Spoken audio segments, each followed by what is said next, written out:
Sports Day in 3, 2, 1. He's way more than that. I mean, he's a quality major league pitcher that he's going to win us a lot of games. You know, they hit 2 homers, and other than that, he had a lot of early contact, super low pitch count, and it looked like his stuff got better as the game went on, and certainly his locations and what it does. We said this all along, you know, whether we're up big or we're down big, we have to stick to what our game plan is. We got to keep trying to play fast. We got to keep trying to be physical, and we can't worry about what the score is or how much time is left in the game. If everyone's talking about this, they're not dissecting this, they're not dissecting that. It takes the pressure off your team, and he puts the pressure on himself. Now, some of his tactics and some of his things that go on, you don't necessarily agree with, but I will say this. In this moment, Draymond knew what he was doing. Makes a move, double lane, goes in and jams it. Embiid right down Broad Street. A stump, and the Sixers go up by 9. Anytime you can win a game in the playoffs, it means a lot, but, it's only one game. There's a long road left. They're going to push back harder next time, so it's been a lot of fun in here. Crowd's incredible, a lot of excitement around the city, but again, we got to move on. Kopitar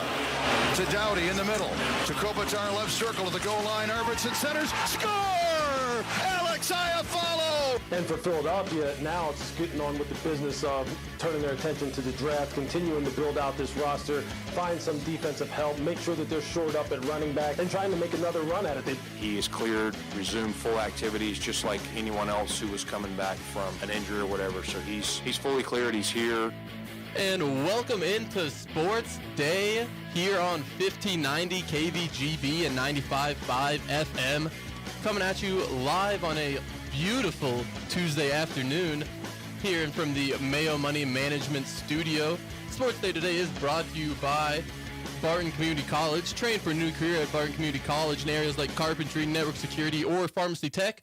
Learn more at gobarton.com.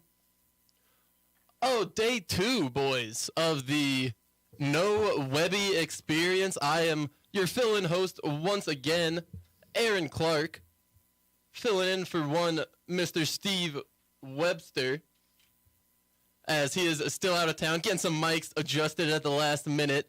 Of course, joined by the 2 famous mics, one Mike Corson and one Mike Hesher. Hesh, how you doing today? I'm doing well, sir, and you? Oh, just Danny got the Casey's Pizza in before the show, so we are locked and ready to go. You learned well from Webby, haven't you? All it takes is one person going under the speed limit, running a stop sign, and one of us is hosting the show. Go get that pizza at 10:30, son. You know, I knew I could get there and back. I have faith in the Great Bend community to reliably get me around and not block me up too much.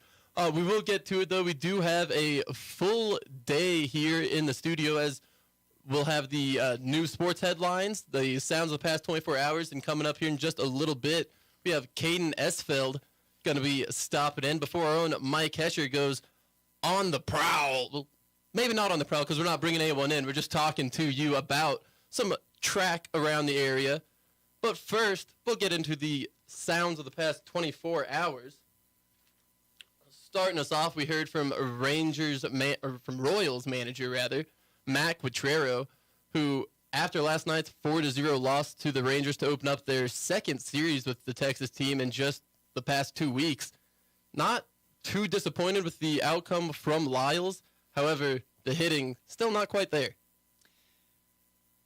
4-0 doesn't sound bad, but it's one hit, no runs again. They were talking about historically, 600 and some teams since 1992 with runners in scoring position. The Royals are the worst. Seriously. So it's historic. But I busted out the Billy Butler hit it a ton sauce, had my rally mantis out last night. All the things that worked around 2012, 2014, can't buy us a hit. So you're doing everything you can for the Royals. Now we just need them to step up a little bit more and maybe start doing a little more for you. Just rubbing the chicken bones on the bats last night. It's just the talisman are not working. Hesher, did you get a chance to see the first 2 at-bats from mainly the 2 plays potentially not made by Hosier on third? I did not. And I'll be honest with you, I do not watch a lot of them. They're hard to watch. I do pay attention to them. I will read the box score and stuff like that, but I don't have the patience to sit there and watch them, especially if Dozier is the one that committed to 2 errors. I would have been throwing things at the TV. It was the first one, fairly routine play. He just yanked it off the bag. Second one, I mean, I'm working while I'm listening to it. So Ryan Lefebvre says it would have been a close play even if it was on the money. I'm like, but they ruled it a hit at the time, whether they changed it or not. But I'm like, no, if it was going to be an out, if he hadn't booted it, then that is an error. And I believe it was Pachowski running. He's got a little bit of speed that the commentators also commented on, so it would have been close. Just a tough look for Dozier there early. 2 plays that, like you said, one of them definitely a little more than the other, but tough look for young Royal. When you're trying to shed the softball look, that's not the best way to start. Like you said, Lyles was good. I think he went further than any starter this year for him, but everybody can hit home runs at Kauffman Stadium except Kansas City, so that's how Texas scored all of their runs. Well, you got to hit the ball first, let alone hit home runs. I will say they still had several hard hit balls last night. It's so weird that they're just hitting them in the wrong spot. But it's, 8, there you go. Lyles went 8 innings, and Cotrero said he could have gone 9, but you gave up 4 runs, only one of them was earned. Defense does play a part of baseball, and I don't think their defense is what it was in the 14-15 era, obviously. No, and when they started the season, they gave Melendez an error in game 1, but they took it back. So I think they ended up going 12 games without an error, which was pushing an American League or franchise record. And then where's that been? Because, now it is starting to look a little bit more like Well, you got a catcher in Melendez. He's playing the outfield. We don't know what he is. He hasn't seen a lot of playing time recently, I don't think, from the box scores I've seen. I tell you, Olivares, he's not an outfielder. Yeah, we took Hosmer for granted because I'm telling you, some of these throws over to first base would not have been errors in 2014, but Pasquatch just doesn't quite have the hands that old Hos had. Yet. We'll say he doesn't have the hands that old Hosmer had yet. We're gonna keep it positive. That's gonna be the theme when I'm hosting, boys. We keep it positive around here. I will see you later then. They don't call me Dr. Doom for nothing. Dr. Doom may have to take a step out. We are done talking about the Royals, though, so it's a little easier to keep it positive now. At least, we don't have any other really local teams to cover after last night. However, moving over into the NBA playoffs, we got to see a former KU standout, Joel Embiid, giving an incredibly well-rounded game versus the Brooklyn Nets last night. He had only 20 points, which from a 2-time scoring champion, not necessarily what you expect in the Game 2 against the Nets. However, he paired that with 19 rebounds, 7 assists, and 3 blocks. Really a force in there on the inside as the 76ers went on to beat the Nets 96-84 to take a 2-0 lead in the opening round of the Eastern Conference playoff series. An impressive game from Embiid, equally impressive from Tyrese Maxey, the young point guard, shooting guard, gets some on-ball and off-ball experience. Tyrese Maxey, who had a playoff career-high 33 points last night. Sorry, I was watching WWE. It was more realistic. I watch some other sports shows, and they talk NBA, so that's the only way I get the NBA, so I'm always a day late. But sometimes they'll convince you, this is going to be worth turning into. Everybody's standing, they wear matching shirts, and I'm like, it just looks awful. Not a NBA fan in Mike Corson. Well, I'm with you. I do pay attention to the Nuggets, and the only reason I paid attention to the Nuggets was because I had a buddy in Colorado. He was from Philly, so every time the Sixers were in town, we had to go down and watch the Nuggets and the Sixers. So I do pay attention to the Nuggets, and I just it's 3-point shooting anymore. I mean, they don't run an offense. It's they do the 4-1 or 1-4 or whatever you want to call it, and they just all fire up 3-pointers. Interesting tidbit. I believe this is rang true for the past 5 or 6 seasons. Over 50% of shots either come a foot from the rim or a foot or a half foot, like either way from the 3-point line. I could agree with that, yes. Yeah. So it's an impressive amount of just incredibly polarized shooting, either right next to the bucket or 24 feet away. Well, and I did see yesterday you had several of the marquee names. They ventured to go down the lane. Haven't got beat up. So no Bill Laimbeer out there, no Charles Oakley, and they have just kind of forgotten how to safely go down the lane. The a lot of conversation right now is being dedicated to whether or not the charge is a basketball play. I don't know if you've been caught up on that so far, but we saw some of the top names go down in the opening game of the playoffs, including Memphis Grizzlies guard Ja Morant and Milwaukee Bucks forward Giannis Antetokounmpo.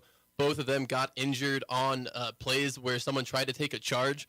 And in today's day and age, when players are trying to take a charge, a lot of times the player they're trying to take it against is jumping into the air. Their waist is at shoulder height. And so it does present an incredibly dangerous position, not only for the player in the air, but also the guy taking the charge.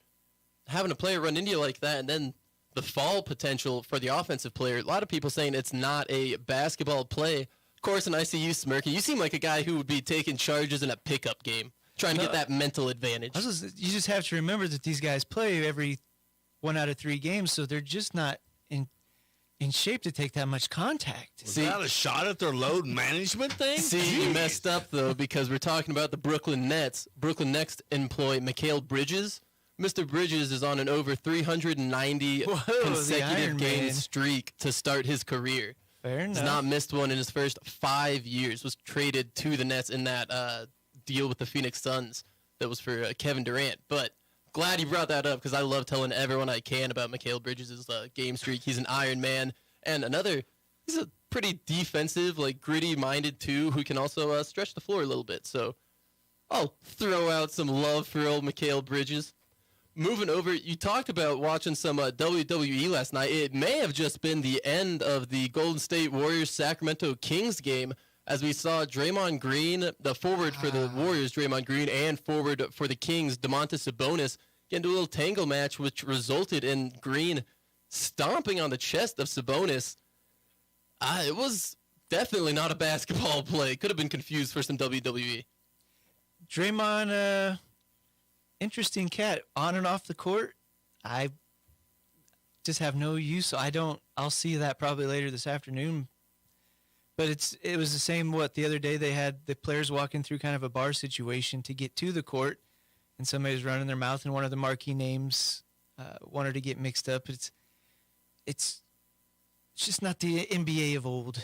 It's not. It's the softness, also, injury prevention, fairness of the game has definitely gone down. However, Draymond Green ejected from that game last night with 7 minutes to go on a flagrant 2. And on the video, you can actually see, and it's hard to tell if Sabonis is intentionally grabbing his leg. It definitely it could be construed that way. He definitely has it in a kind of vice grip in his arm between his wrist and his bicep. But ultimately, didn't matter for the defending champion Golden State Warriors, who lost that game last night and now trail in the series 2-0 to the Sacramento Kings. The Kings, first time they've made the playoffs since 2006, broke the longest streak for missing the postseason in the 4 major North American sports, and looking like they might be legit. A lot of NBA analysts had kind of counted them out. They didn't have necessarily the greatest defensive numbers, and a lot of times that comes up in postseason. Kings, surprisingly enough, rolling past the Golden State Warriors, who last year's champions. Yeah, I hear throughout the regular season that a lot of these teams, with the load management, you never know what you're going to get. So in a playoff series of, 7 games, anything can happen. So you're kind of waiting for these marquee names to show their faces in the playoffs, as they do every year, regardless of what they do in the regular season. But it would be kind of fun to have some new blood in there.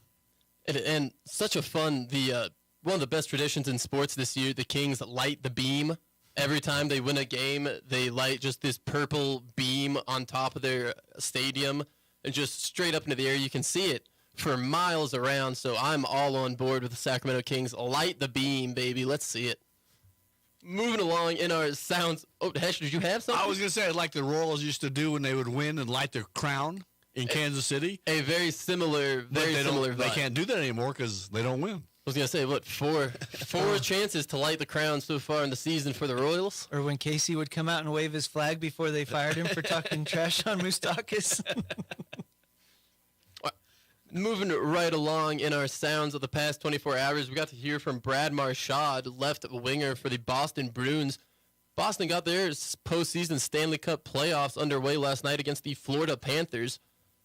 Boston went on to win that game 3-1. However, it was never in question as Boston held the lead the entire time, scoring 1 goal in the first, 2 in the second.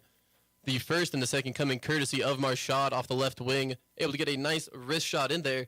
I don't know about you guys, but Stanley Cup playoffs, it's a special time of year. The hockey fans get into it, the hockey players get so much into it, and it's just one of the sports you can watch where, who knows, maybe we get to see two dudes just start swinging on each other. Seeing that never happens in the playoffs as much, what I like is they don't shave typically. Playoff beards. By the time you get late into the playoffs, they look even more grizzled than they usually do. But I mean, I used to be NHL all the way, and I hadn't been for a couple of years. Got really into the playoffs last year. Forgot to watch this year, but I plan on watching some playoffs. There we go. And I will add something that adds to that long beard, the grizzled aesthetic. Missing some teeth. I've always thought hockey players should be missing some teeth. It just adds to that, the aesthetic, the vibe that you give off. Get a little scar. But who's the guy on TNT? He's a maniac. He's a former player. Is it Buzz or Yager? Buzz or something. It's worth watching the NHL playoffs just to get his TV time. It's one of the better in-studio analysis. That's another one. Hockey has some incredible media around it. Not only do they understand the sport, I love listening to the hockey calls in there. I can go through and just listen to those for probably 30 minutes in the morning. They have so much excitement on it. It's kind of similar to listening to soccer. Some of the foreign broadcasters on that, granted, don't always understand those. However, goal sounds awfully similar in every language. And the hockey guys shouted out, almost like soccer. Exactly. Also, in the sounds of the past 24 hours, got to hear Isaac Aflalo, or Alex Aflalo, rather, scored the game-winning shot against the Edmonton Oilers for the Los Angeles Kings last night in overtime. Edmonton Oilers losing that first game, pretty unexpected. Had an incredible regular season led by probably, at least in the top 2 best hockey players in the world right now, Connor McDavid, and pairing right alongside him, Leon Draisaitl, 2 very impressive players. However, Sacramento Kings got some dogs of their own, including Iafallo and Ansi Kopitar. Edmonton Oilers need to turn it around. I had them going pretty far in my NHL bracket. I know you guys filled yours out too, so. Yeah, and it'll be bad for the NHL if the Oilers lose just because McDavid is, like I said, it's almost a win-win situation because obviously they don't want McDavid to go out, but anytime you can get an LA sports team advancing and through any league, whether you're NFL, NBA, NHL, MLB, LA market being in the postseason, that's good for you. But as a fan, I think you'd much rather see Connor McDavid and Draisaitl and the rest of the Oilers advancing. Yeah, hockey fan or not, it's not a dance, but it's a dance what McDavid can do on the ice with or without the puck. It is not anything anybody else is doing in the league. Also got to hear from ESPN NFL insider Louis Riddick talking about how the deal not only works for the Eagles, but not only works for Jalen Hurts, but also works for the Philadelphia Eagles as it allows them to go into the draft and go in through the rest of the offseason knowing that they're building around Jalen Hurts. Corson, does that give you any comfort in how much money they gave him? No, I was going to crunch some numbers. I was way more bothered about this than I should have been last night. So I was going to do some math just for my own good. There's got to be a shift in the dynamics here. It's $250 million. It's interesting you bring that up because not necessarily in the way I think you're meaning it, a shift in the dynamics, but some media around the league are clamoring for a potential cap on a separate salary cap for quarterbacks, which I think is interesting. I enjoy the idea of keeping it how it currently is, maybe just lowering the salary cap some, however, if we want to try to limit big quarterback contracts. But I like teams having to either choose to invest a lot in quarterback or invest a lot around the rest of the roster and insert a guy who maybe can plug in and win you some games. Yep. So when you go to the game, there's obviously a limited number of seats. So that's why ticket prices can be high. If the supply's there, if the demand there and the supply's low, you can jack up the prices on your seats and your concessions. Some of that goes back into the team. But the TV contracts where a lot of this money comes from, we all end up paying for that, and it's just nuts to have it that skewed.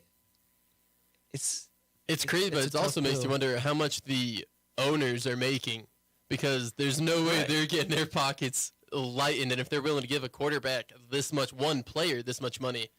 So you look at the world at large and struggle, and then you see contracts like this. It just kind of takes the fun out of it for me that, pay him. He's an entertainer. Give him $10 million.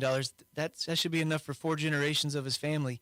$50 million in 1 year, it's... But what you don't understand is they pay actors as much, and you hear nothing about that.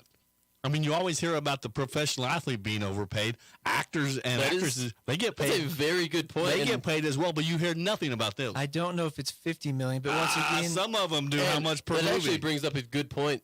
Jalen Hurts' cap hit over the next couple of years is actually pretty reasonable. It caps out at $32 million in the final in 2028. It's less than Daniel Jones is going to make next year.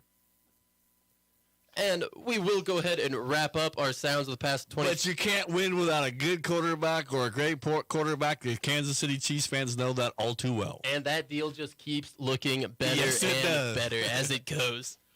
We did wrap up the sounds of the past 24 hours with a lovely little feel-good. You heard from Buffalo Bills GM Brandon Beane talking about safety Damar Hamlin, who was cleared to return to all football activity today, 4 months after a cardiac arrest on the field sent the league into a panic, rightfully so. It was a scary event. However, Beane saying Hamlin now just like any other player returning from any injury.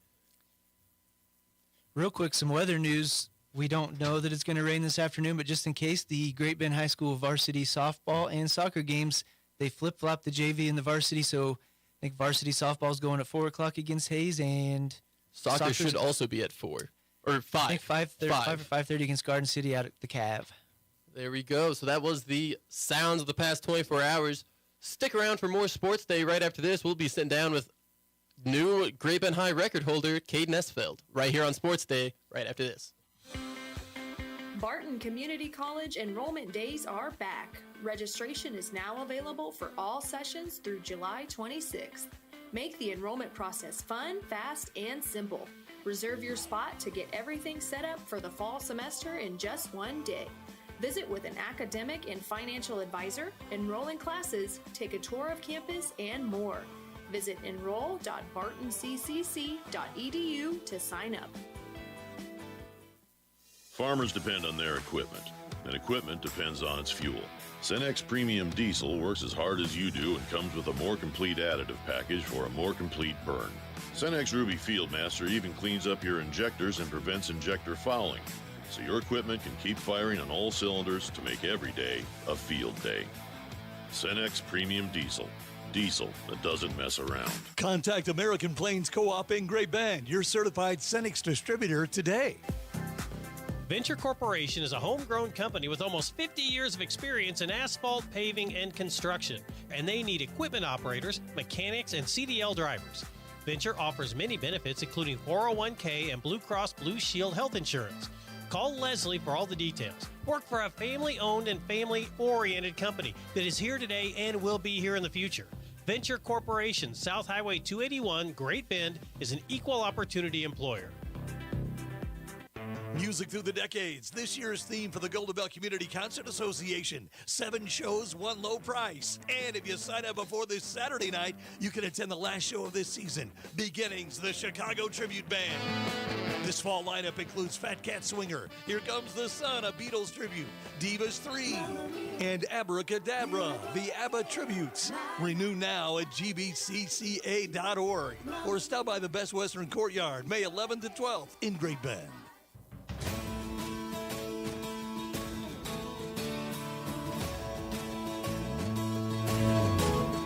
Welcome back into Sports Day here on 1590 KVGB and 95.5 FM. We're sitting down, Mike's sitting down with new Great Bend High record holder Caden Esfeld. Mike Corson, go ahead and take it away. All right, Caden broke the 55-year-old record Saturday at the Jack Bowman Invitational. So that meet is Friday, but you told us maybe around Tuesday, Coach texted you and said, we're going to go for a record. How was the prep this week any different going into that race then? It really wasn't a whole lot different. We had been talking about doing it since the start of the season, but it definitely helped build up a little bit of nerves, kind of seeing like we're actually going to put this into work, we're going to make this happen, and just really up the nerves a little bit, but I was able to get those settled down come meet day. And what was your best time coming in, do you know? Before that, the best was a 4:24, I think is what it was. So you needed to beat 4:20.90. And I'm kind of fascinated by the internal clock here. You had planned a 65 times 4, which is a 4:20 flat. How in the world do you know, I mean, seconds matter out there. How do you keep it so close to 65, which you did? What really kind of helped is I had Lashley at the start-finish line, and he would shout to me, like, my lap splits each time I came through, and the 100-meter every time I crossed through, and he would tell me, like, how long I was there. And I also had a buddy of mine go stand at the 200 mark, and he was yelling at me the splits he had. And I've also been training for so long at that, like, pace, I kind of figured out exactly how many steps it is for every 10 meters. And so still you came out hot, and then now you're down to the final 100 in about 14 seconds. You can see the clock at that point. Did you think it was all for naught, or you were just going to make that big push? When I kind of came into that last 100 stretch and I could see the clock, I was like, there's not much time left, but I know I have to do it. And there's a little part of me that said, I don't think you're going to get it, but there's a bigger part of me that kept saying, you're right here, this is your one chance, and you can do it.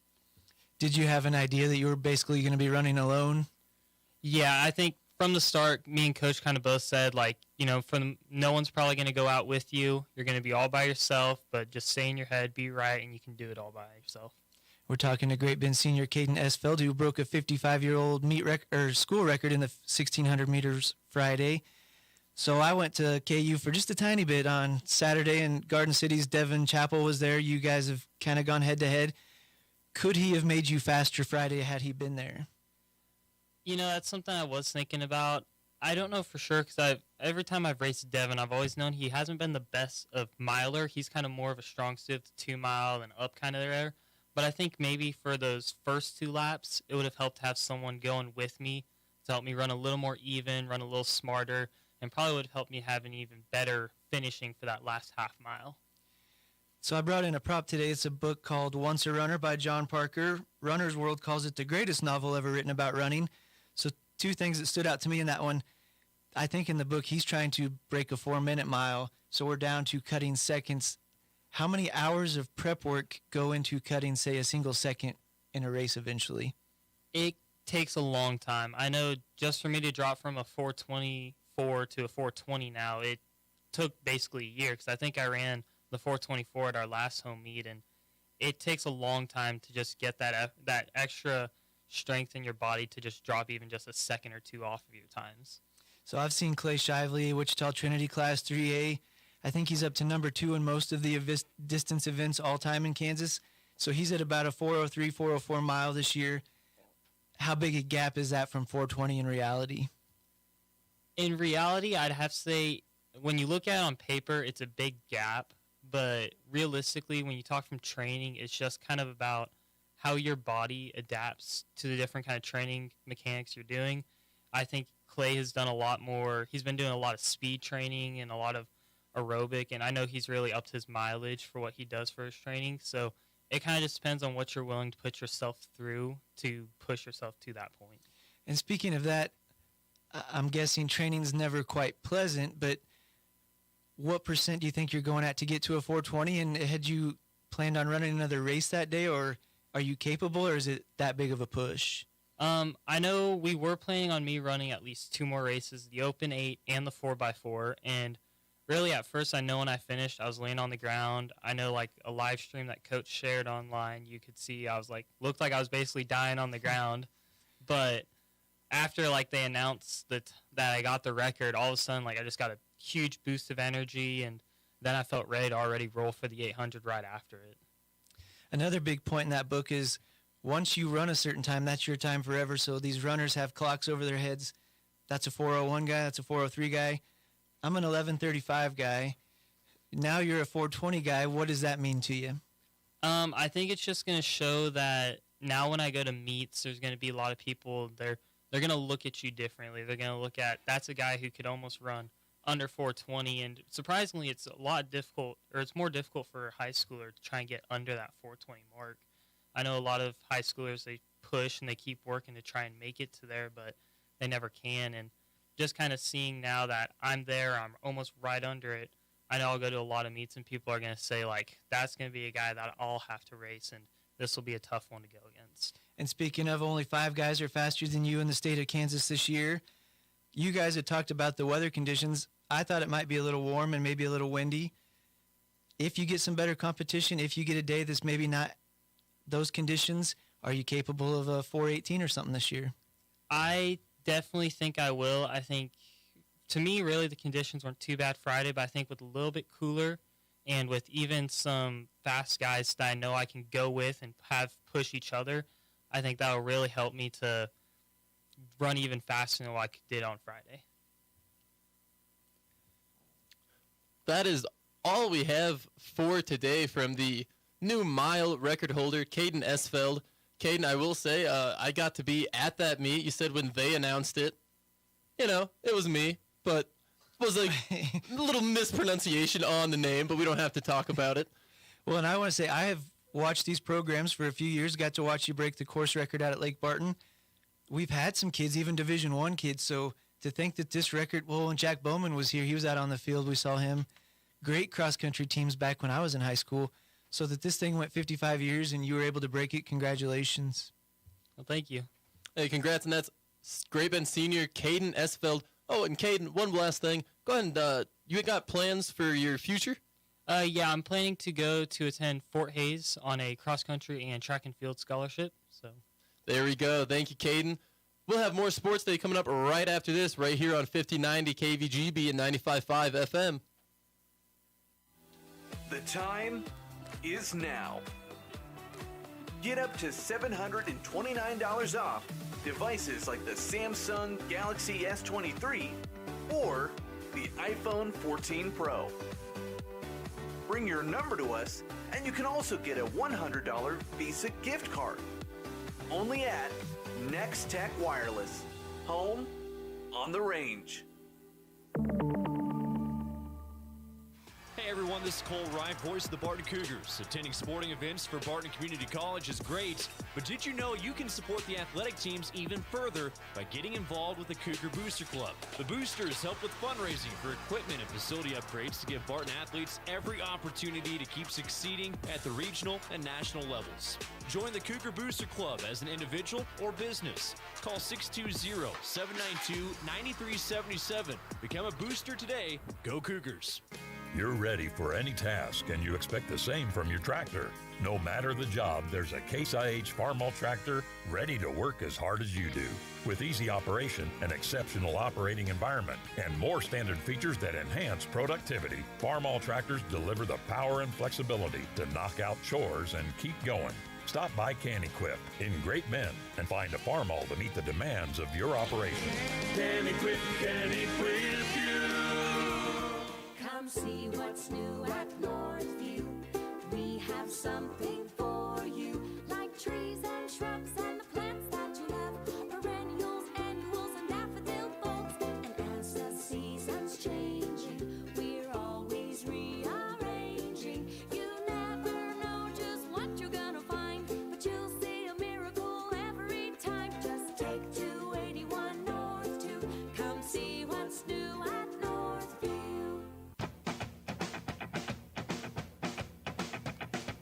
And welcome back in to Sports Day here on 1590 KVGB and 95.5 FM.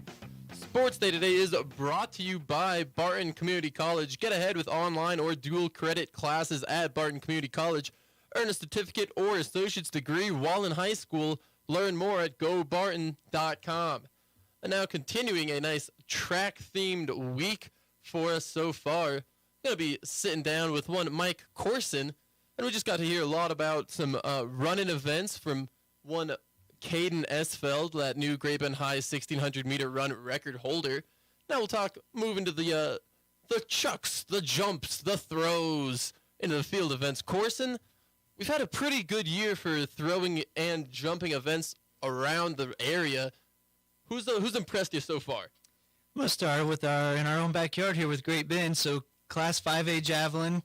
Got senior Matthew Mader. He's around top 20 in Kansas this year, but what I like about him is I think he's gone over 163 in every meet this year, so we're seeing that consistency. He's number 3 in Class 5A, And when you're that consistent, you're always just maybe one good throw away from really making some news.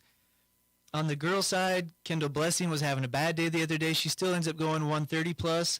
So she's number 9 overall in the state this spring, number 3 in Class 5A. But what we like there is that group of 5A throwers, the top 3 are separated by about 3 feet on their best days.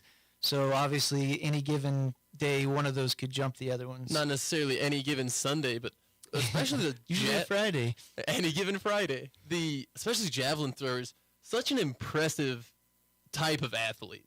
Because with runners, you can kind of try to minimize, get small, that way increase your speed that way. Throwers in the shot put can kind of bulk up.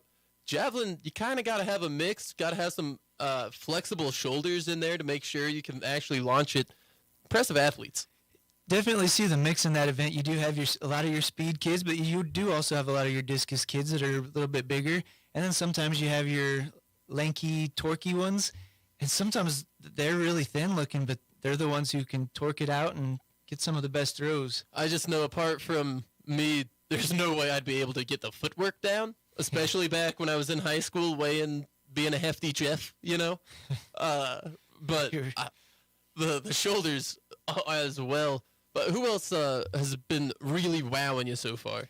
And so Friday we had Hoisington over here.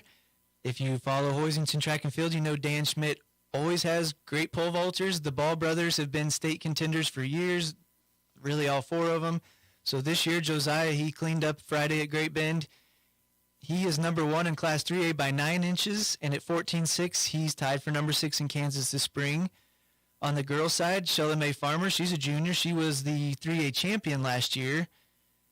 So she's tied in 5th overall all-class this year at 11 foot, but there's a girl named Brianne Peters at Smoky Valley who's at 11.6. I think she's tied for number 2 in the state this year. So the kicker there was Hoisington's had all these great pole vaulters. Well, Brianne's sister, Belle Peters, who's now at Pitt State, has the number 2 all-time state mark at 13.3.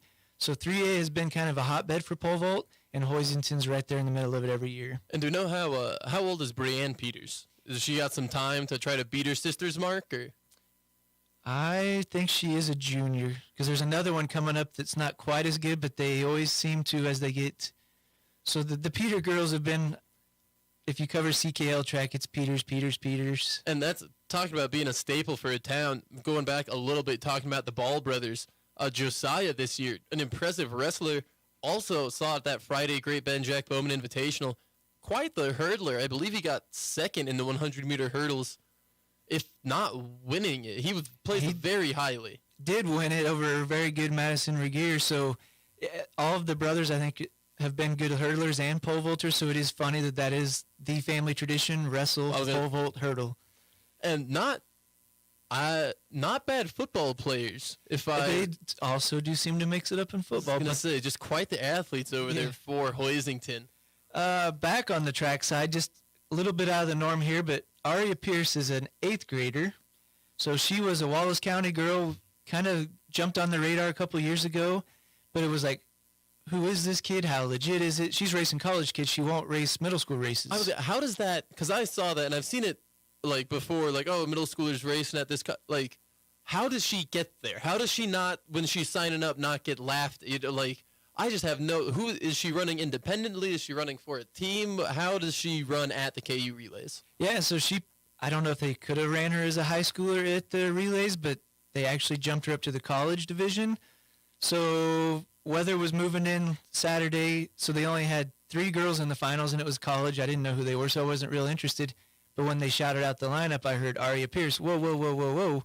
I want to check this out for real. She blistered him out of the first 50. So her time, she ran an 11:50, I think, Friday in the 100. And there's only one high schooler, barely under 12 seconds this year. And her 200 time was 23:79. Both of those were in the wind. But that's almost a second faster than the fastest high schooler this year. And I think she ranks number 1 all-time if she can keep those when she gets into high school. So she did move out to St. George, which is Rock Creek High School, Class 4A school.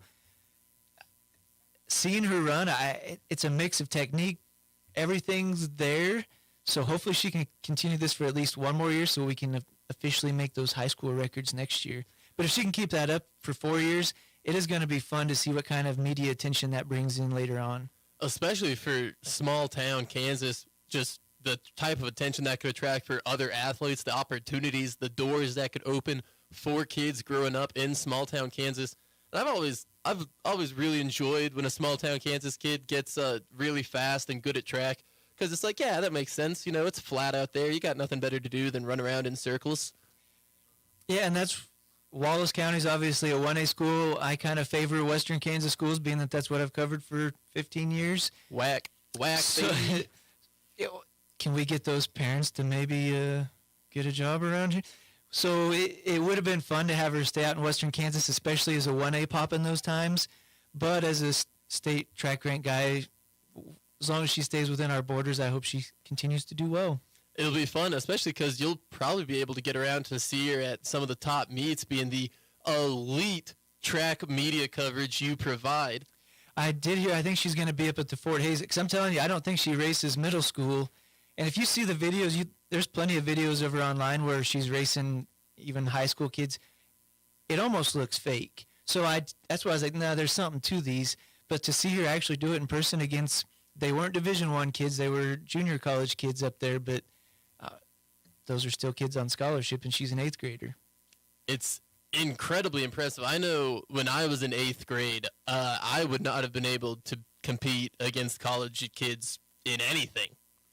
So she's out there dusting people as an 8th grader. Quite the mark. Yeah, and sometimes you'll get the distance kids that are young because things change as you get older. To have a speed kid doing it and to look that powerful, that's where my hope is that there could be a nice future here. You got anyone else to shout out here? That's it. Obviously nice today. So Panthers return to action Friday in Buhler, and what do you know? It's supposed to, I think we're down into the 50s at this point. It could be another record-setting day for the Panthers, hopefully. Also, Panther JV track meet going on this afternoon. Not going to be quite as many teams there as the Jack Bowman Varsity Invitational. However, still going to be fun to get out and watch some local Great Bend kids try their hand at some track events, track and field events. And I would say, given the strength of our varsity, our JV is maybe a little better than most JVs, so don't discount them just because it's JV. Exactly. Still some quality track to watch. All right, and thank you. We're sitting down with KVGB Track Insider Mike Corson. Mike, thank you. Stick around right here for more Sports Day. Right after this, we'll be sitting down with Cole Reif. Don't go anywhere. From the Mayo Money Management Studios, 1590 KVGB Great Bend and 95.5 FM K238CK Hoisington.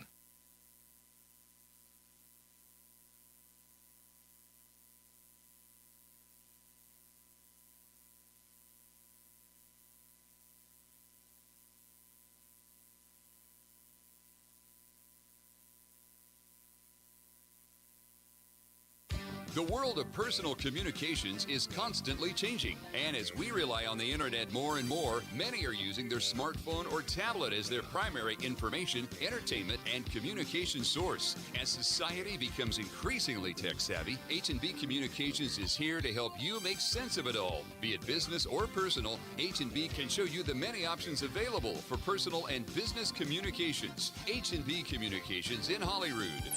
Committed to connection.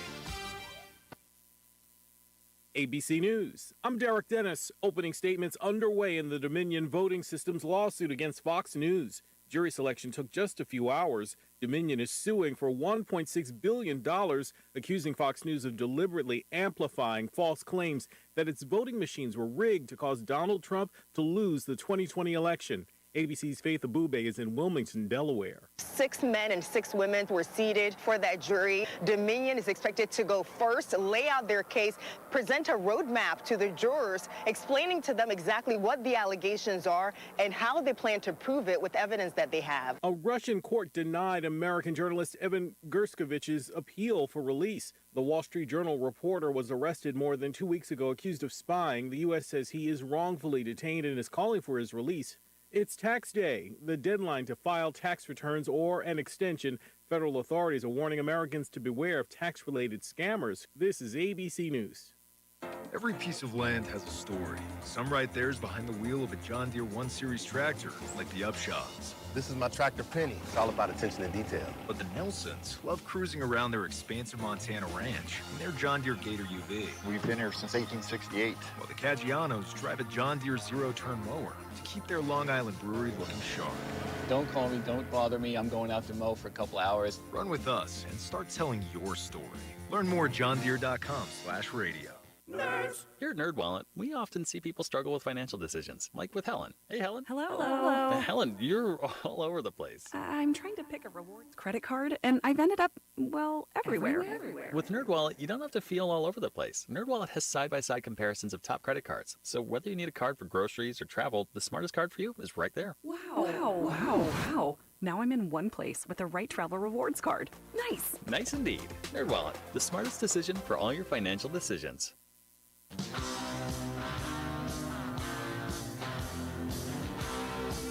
Welcome back into Sports Day here on 1590 KVGB and 95.5 FM.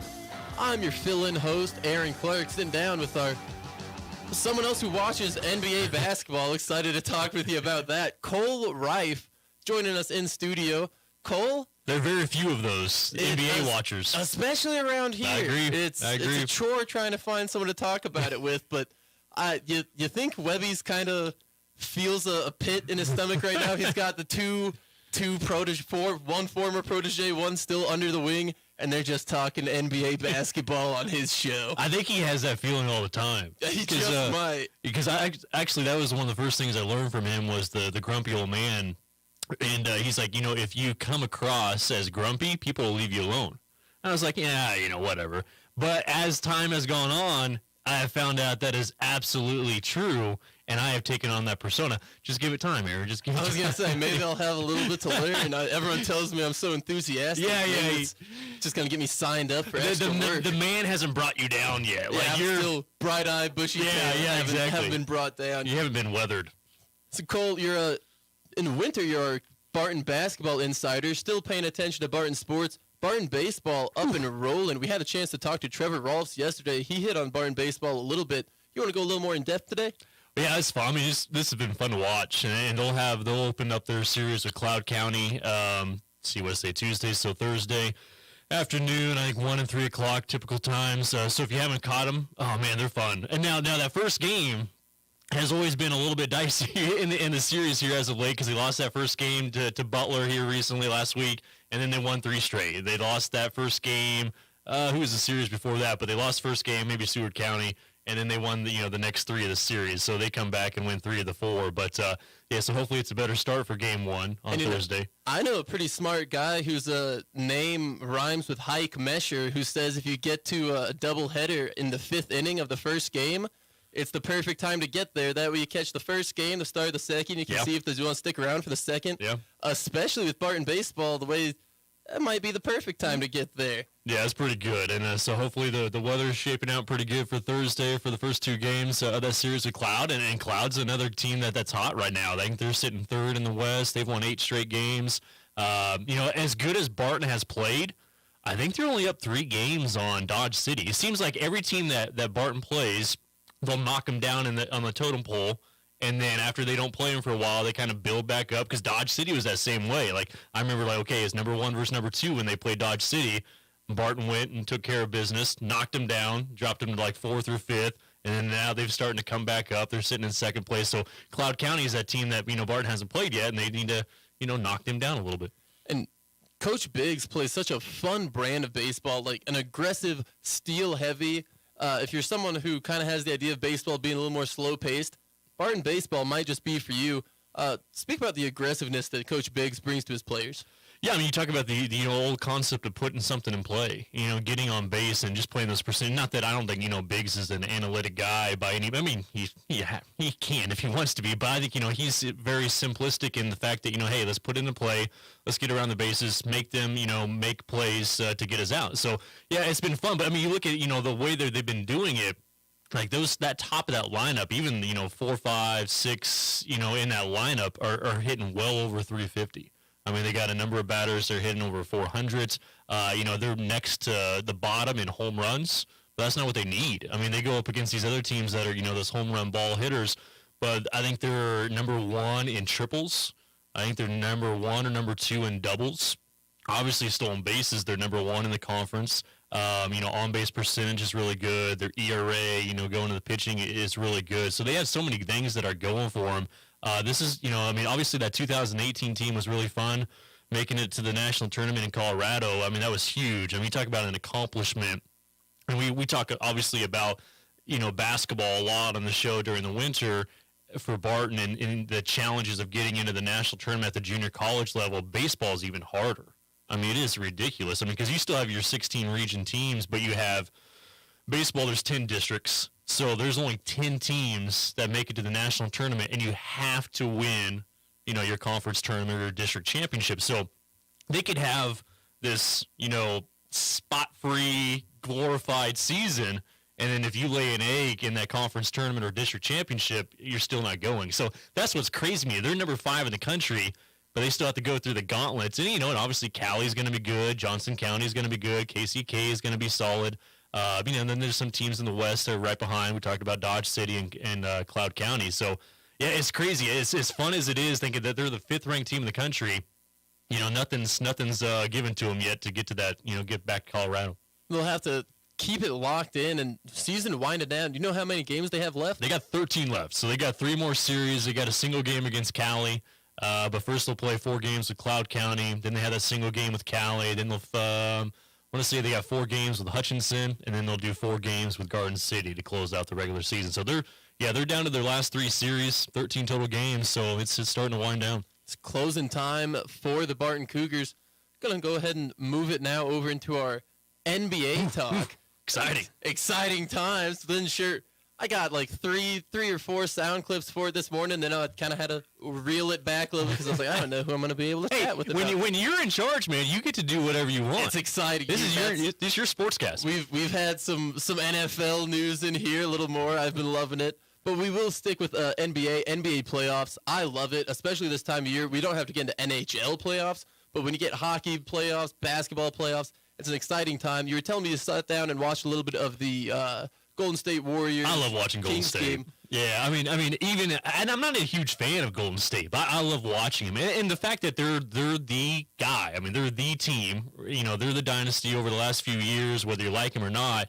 Makes them even that much more fun to watch. I mean, you just talk about the collective pieces. I mean, a guy, when you have a superstar like Steph Curry and then, Klay Thompson, then you throw in, the extra vinegar of, Draymond Green into that mix. Obviously, Andrew Wiggins is doing his thing too. So, yeah, I mean, that's a fun team to watch. But, man, Sacramento, I mean, the whole year, I mean, they came out of nowhere. And obviously, Steph Curry generates a lot of attention for what he can do behind the arc and even from deep behind the arc. Something that's been getting a little more traction recently. Have you seen the clips that he just doesn't stop moving on the court? Yeah. He's an absolute nightmare for defenders. And actually, in Game 1 against the Kings, a big prop to Sacramento's point guard De'Aaron Fox was that he was actually just able to keep up with Steph for so much of that game. He didn't have a tremendous offensive output. I think he scored under 20 points. However, De'Aaron Fox trying to lock down Steph Curry and letting his teammates step up.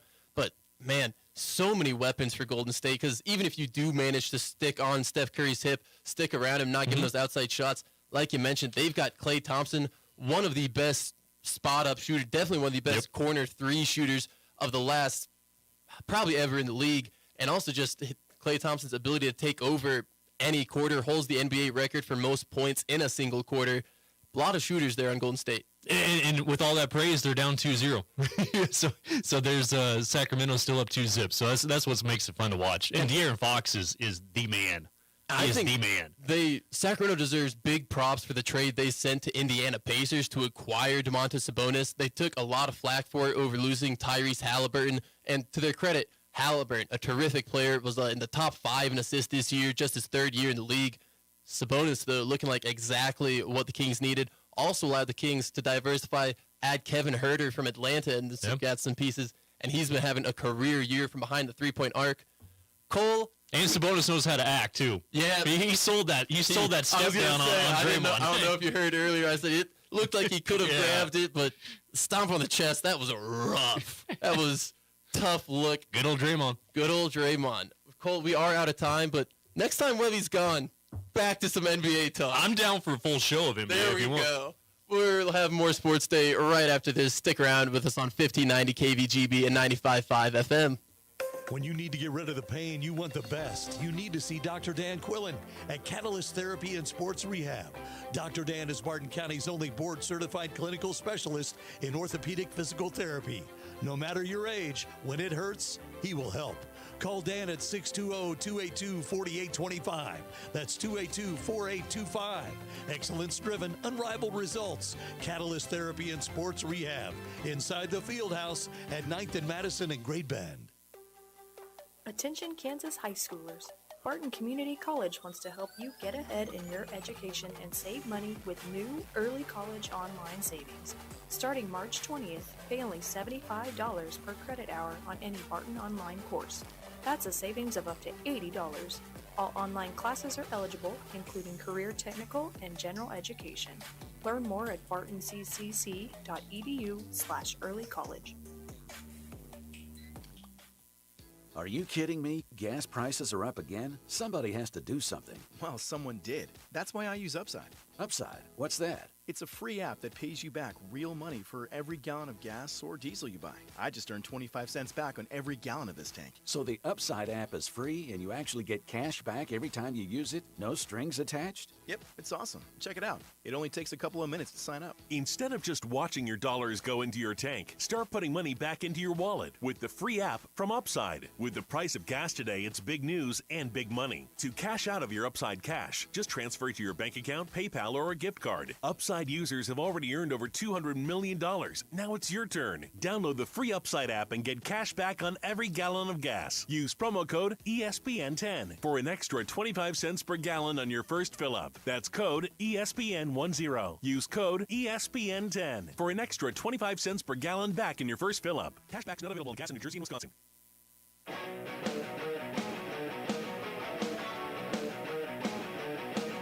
And welcome back to Sports Day as we are just wrapping up the program today. Thank you for tuning in here on 1590 KVGB and 95.5 FM.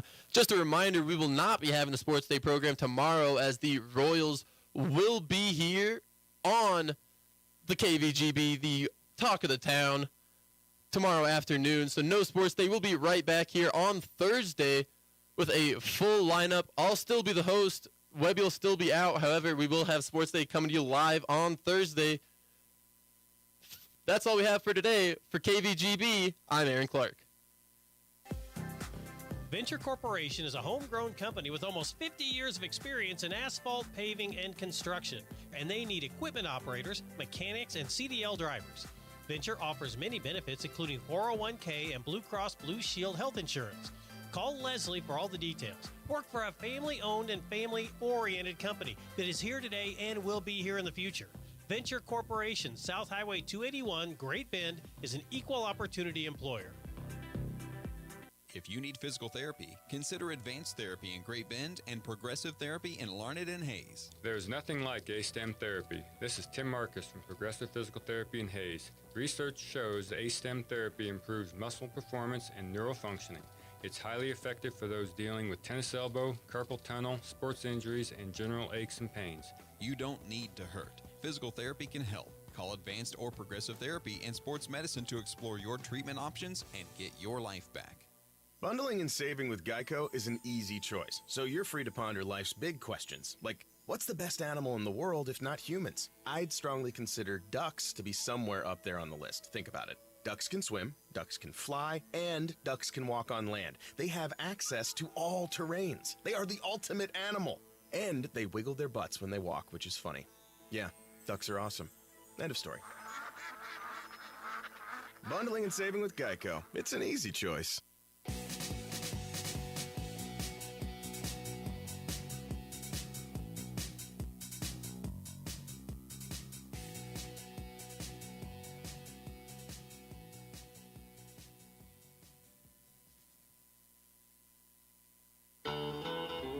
This is Agriculture Today, and I'm Samantha Bennett.